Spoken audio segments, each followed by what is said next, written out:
Well, the Treasury Department is warning that a debt default that could come on October 16th, according to the Treasury Secretary, could trigger economic calamity. We're here tonight to expose the debt ceiling truth, if we may, tonight.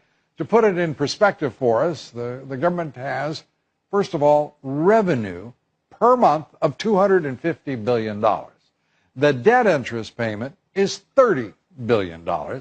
And President Obama has the power to prioritize spending and pay not only the debt interest, but Social Security, our service members' salaries, Medicare. And joining us now to guide us through all of this is David Stockman.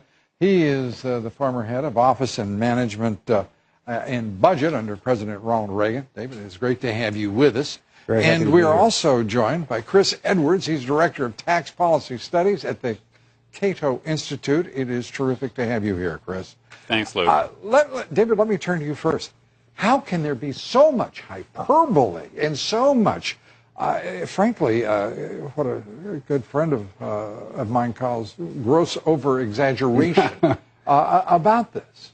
Well, that's the right word for it. I think if we cut to the chase and make clear, there will be no default on the public debt unless President Obama orders it, because he has the power to allocate or prioritize the revenue coming in, and therefore October 16th is a phony date designed to lever the Congress and to intimidate the Republicans who are finally trying to stand up for the future of this country and stop the massive increase in debt.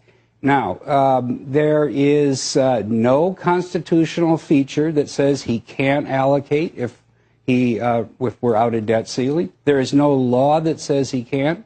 And I can't imagine the Supreme Court is going to step in with a restraining order and say, you can't use 10% of the revenue coming in to pay the debt, and then beyond that do some other things. Now, why is the Beltway so strongly opposed?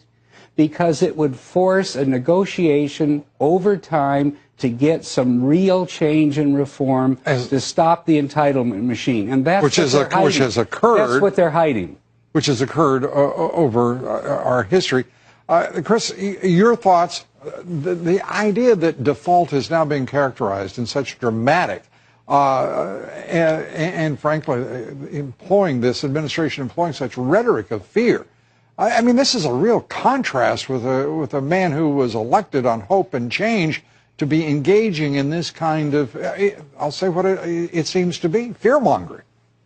No, that's exactly right. And for one political party to use either a government shutdown or the debt limit to try to get some policy proposals of theirs considered by the White House is an entirely reasonable thing that's happened many times during David's tenure in the White House and in the 90s as well. So this is a normal thing.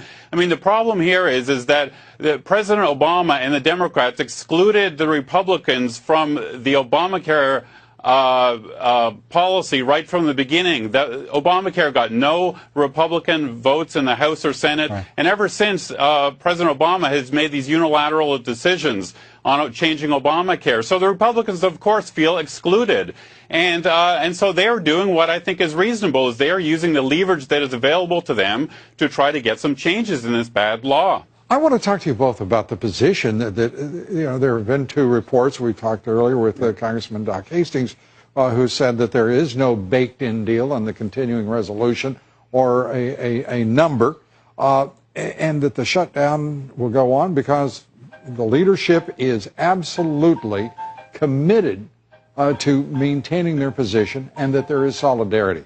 But the truth of the matter is that that there is no way in the world this can go on beyond the date 17 October if the Republicans don't feel they're going to win in the public opinion polls. And right now, Mr. Obama is losing badly. Right. But I think that's why we're into the accelerated fear-mongering. That's why we're into the name-calling, because the establishment dreads the day when it becomes clear that there is no Armageddon, there is no default, the president will pay the interest. It's only $30 billion, 10% of the total revenue coming in,